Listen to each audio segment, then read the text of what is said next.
I am stuck in this dress. This dress is like high place once you get in it.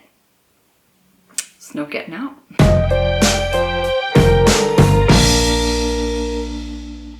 Hi, I'm Caitlin E, and welcome to the Lit Review. Today we are doing the second in my video series of By Its Cover, which is a series where I do my makeup based on a book cover. And today we are doing Mexican Gothic by Silvia Moreno Garcia.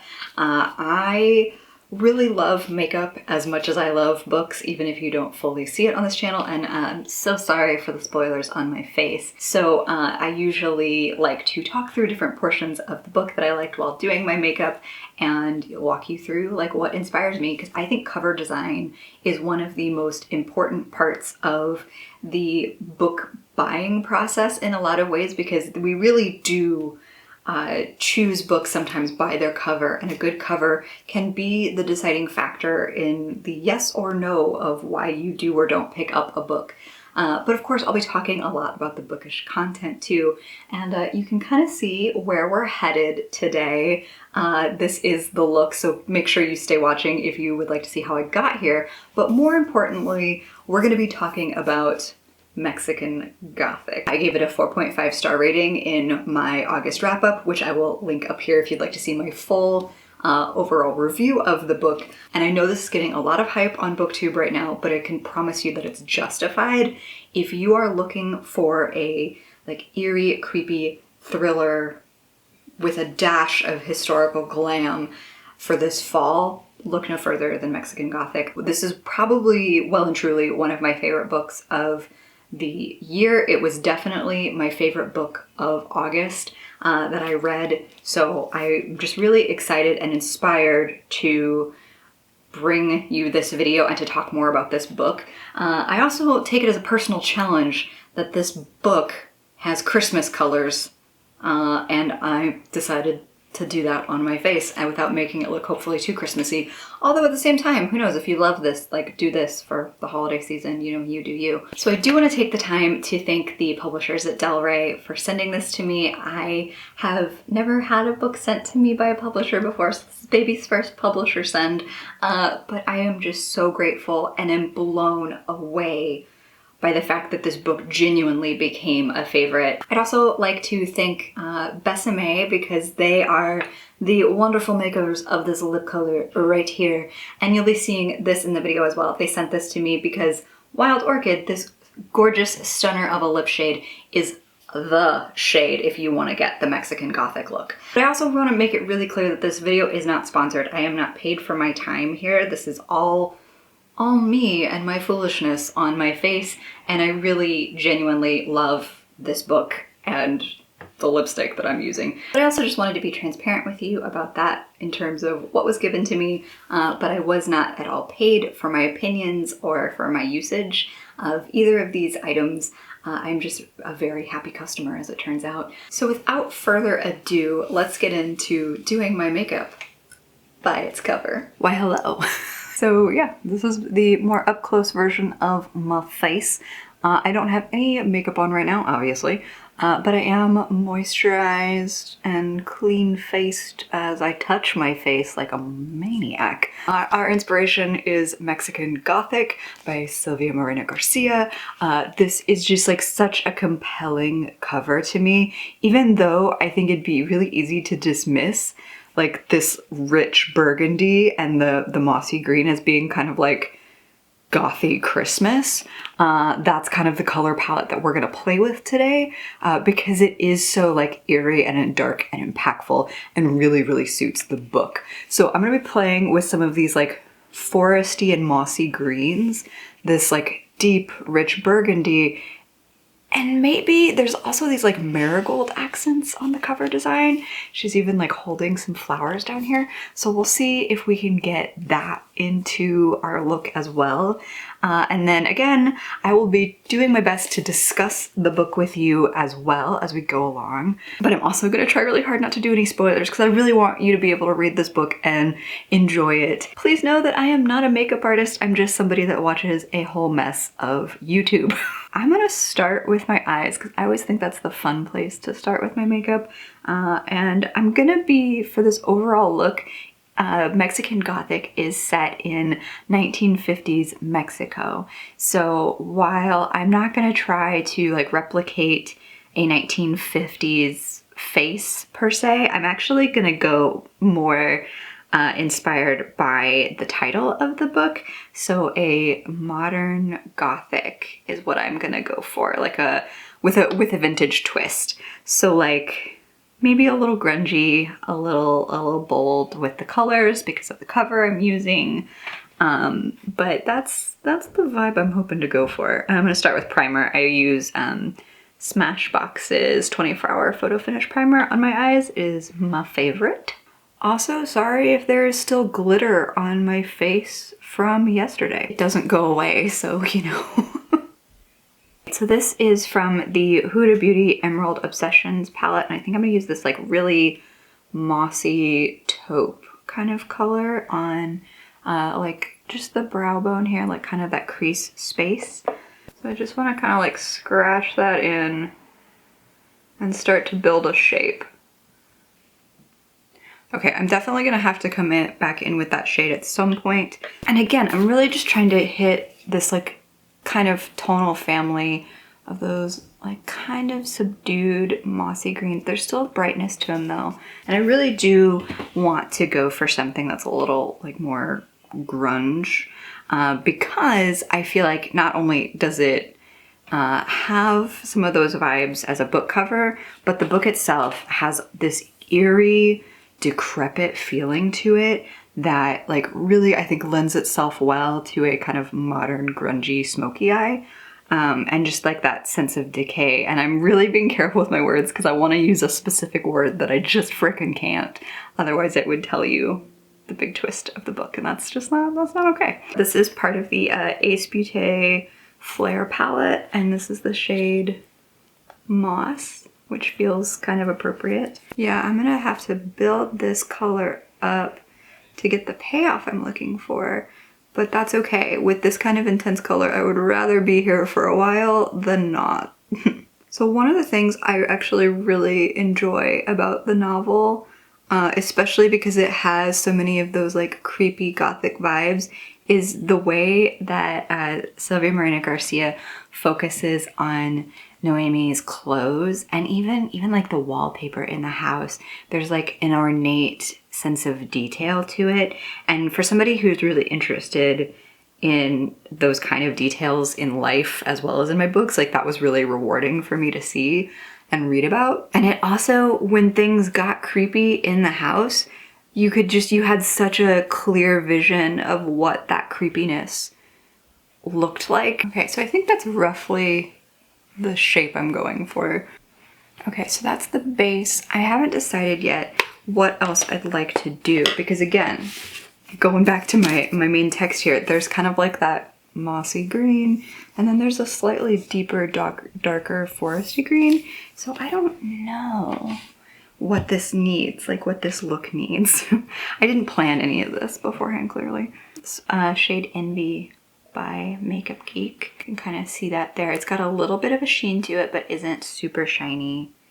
And it kind of swatches out like that. So I'm hoping that it's gonna add some like depth to that outer V to get us those colors from the book.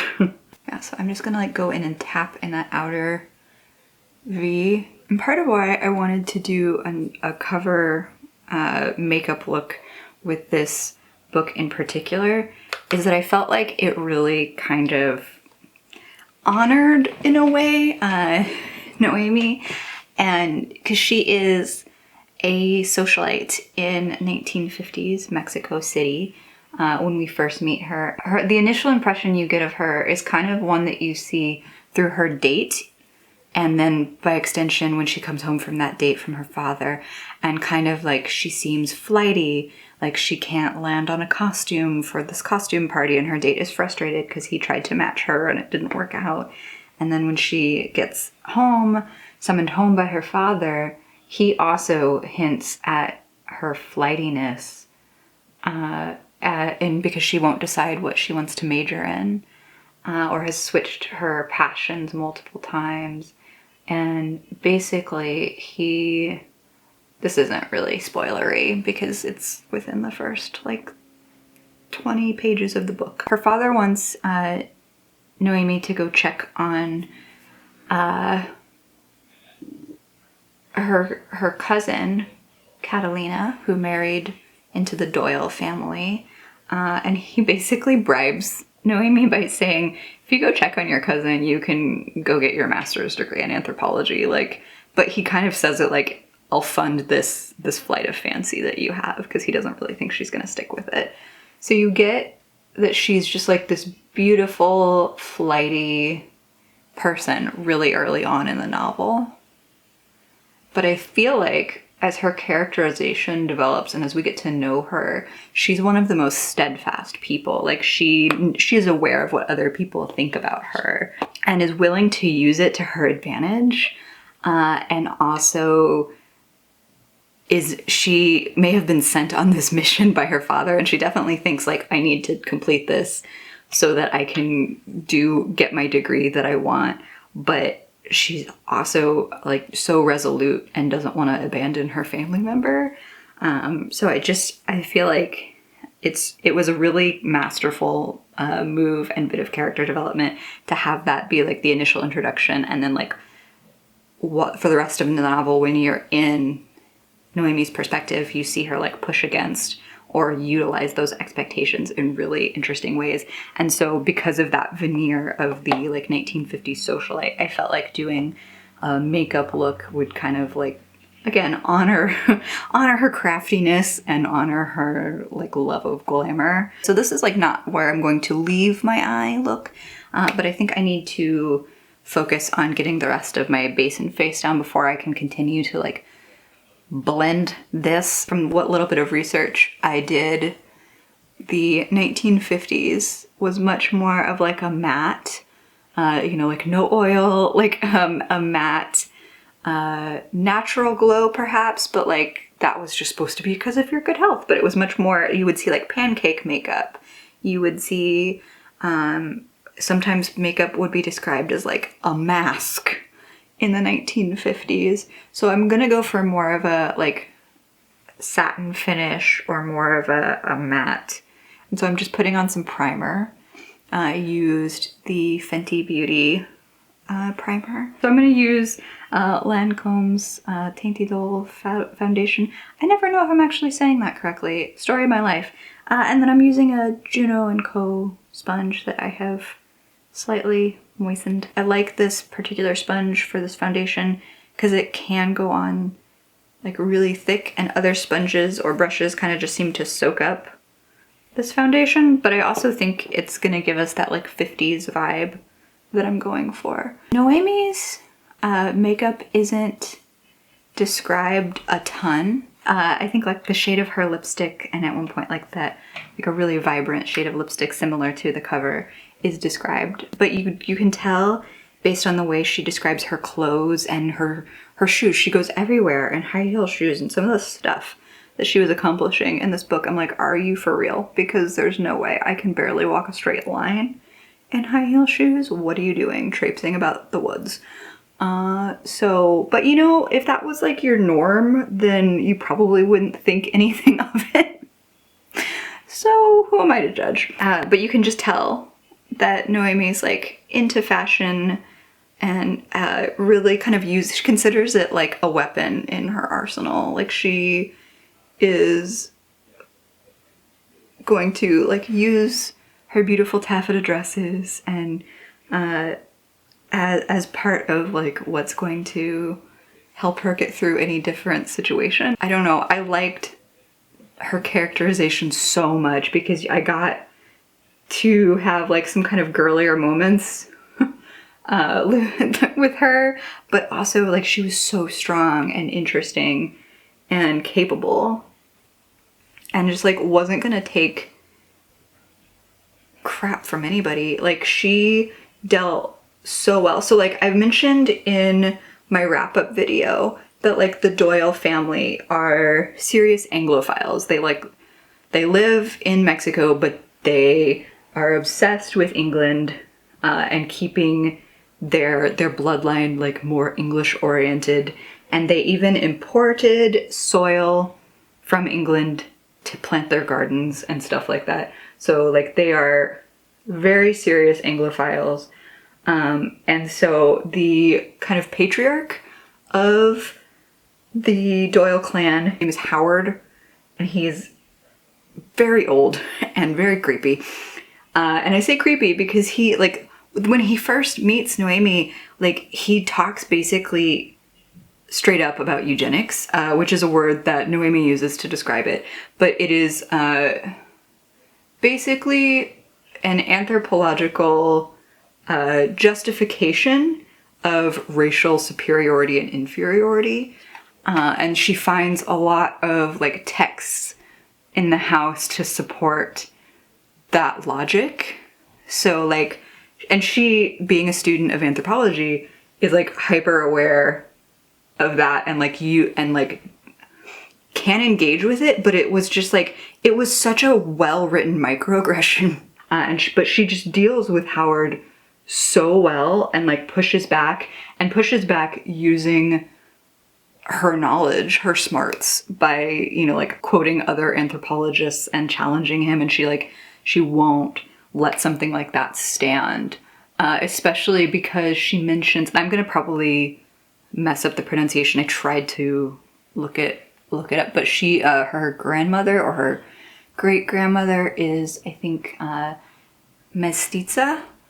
So like she has some native Mexican heritage, and that is like almost a point of contention in her conversations with Howard, because he is like trying to prove to her that like racial superiority is a thing, because his family like immigrated from England once upon a time, and it just like, it really, as a novel, as that being like a thread throughout the whole novel, it was so impactful as a discussion and as like a point of horror.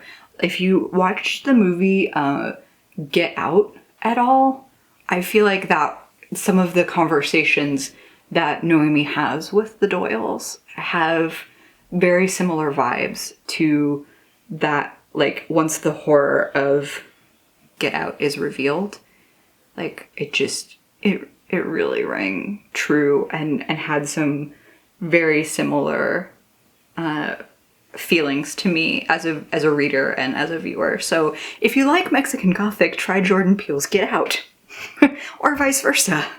It's definitely not the exact same, like it's not a 1-to-1 ratio, but I felt like it had really impactful conversations about like how BS that logic of any form of racial superiority is, but also you can really read Howard's character and Virgil, the guy who her cousin is married to.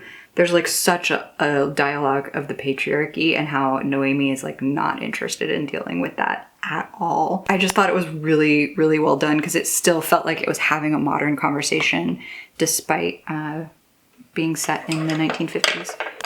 Which I guess just goes to show like how long that conversation has been ongoing and that we're never fully done with it. But yeah, so this is like just, I'm gonna go really light with my base, and then kind of the areas where I still want to add a bit more, I'm gonna go in with my concealer. As far as I can tell, concealer started to be a thing a little bit in the 50s, like in the mid 50s, but certainly not the kind of concealer that we are used to, or like the heavy duty Instagram levels of concealer that I'm about to put all over my face. And I'm just gonna like keep blending away at that until it has a more natural finish to it. Okay, and I think I'm just gonna take, again, a little sponge and use this like sharp edge to kind of stamp in leftover concealer to get more of a defined line on my eyes. So hopefully you can tell the difference. Maybe you can't, I don't know. It made a difference to me. I'm gonna just do really quick like powder over my face, and I'm using the Bye Bye Pores Press Powder by Cosmetics, if that matters to any of you. So okay, we're gonna go back to the eyes really quickly here. Now I do wanna add like a little bit of smokiness to my under eyes. So I'm gonna take some of that green, that moss color, and just like really lightly press it underneath to get more of that diffused look. And then I will go in and try to like smudge it a little bit with a softer, gentler brush. And I'm not gonna do like the traditional 50s little cat eye, but I did try to create a little bit of that like almond or cat eye shape with the shape of my eye makeup anyway. So, you know, still feeling inspired by our original setting. Although I should probably mention that a lot of the research I did for this was very like American 1950s centric. And I know, or at least want to acknowledge, that beauty trends are not the same everywhere. So my perception of the 1950s is inherently like American centric or Western centric in a way. And because Noemi's makeup isn't explicitly described a lot in the novel, I'm kind of just going off of what I'm familiar with and what I know. Which again is not to say that this smoky green eye look is 1950s appropriate, because it's not. Normally I like to line my my waterline with a black or a nude shade, but I'm gonna use this shade from ColourPop, and it is called Fast Lane. It is a really like charcoaly forest green shade. I'm also just gonna take a little bit on that outer corner to blend in that darker green shade with the moss under my eye. So in terms of the cover, we obviously don't see the model's upper portion of the face. So I just kind of went with like what my eyebrows naturally want to do. I wasn't trying to worry too much about replicating something from the cover or from like the 1950s aesthetic, but I did kind of just fill them out, make them loud and proud. So I did promise you a bit of that marigold color on the cover. I think I'm gonna put some of that like orangey color in my inner corner of my eyes as a very intense choice, as a pop color, as an accent color.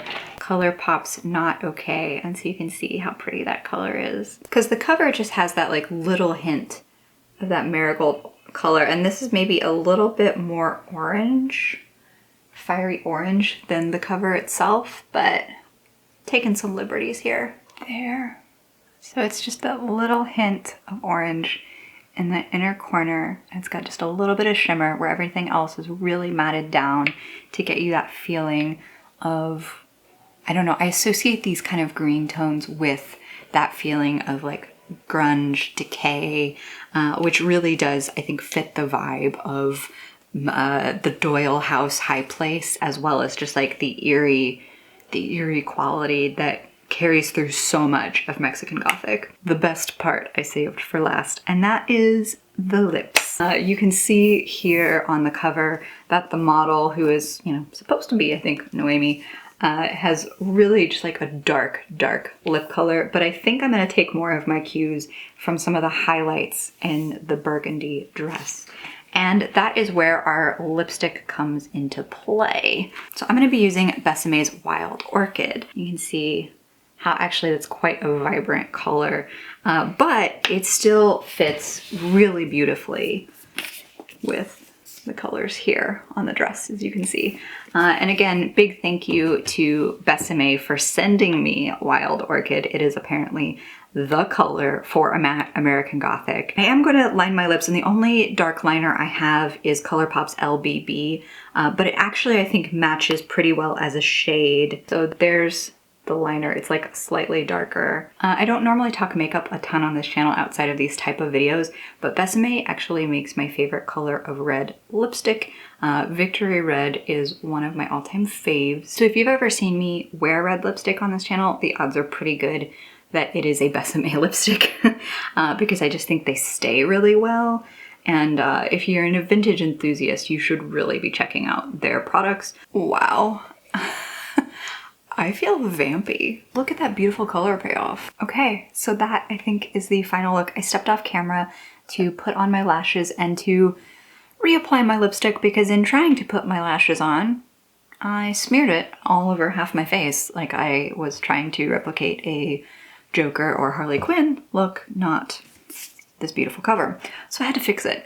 And hopefully I fixed it sufficiently, but you can hopefully see too the inspiration from like the color palette that I was drawing, and then, you know, like again, the tones, and hopefully this feels like a faithful or at least interesting cover reproduction. I readjust my camera and we'll continue talking about this book, and I will get into something a little bit more appropriate to honor Noemi and her chic socialite style. Okay, so I know you saw it at the beginning of the video, but I did do a little bit of a costume change from doing my makeup. And again, I thought it was really nice with like the vine details and things like that, so I thought it was fitting. Again, wow, I know I talked to you through some of the reasons why I love this book so much already while doing my makeup, and I really was sucked in by Silvia Moreno Garcia's writing. But for me, it was just an absolute feast in terms of the depth that Silvia Moreno Garcia put in her writing. For me as a reader, one of the highest compliments I can pay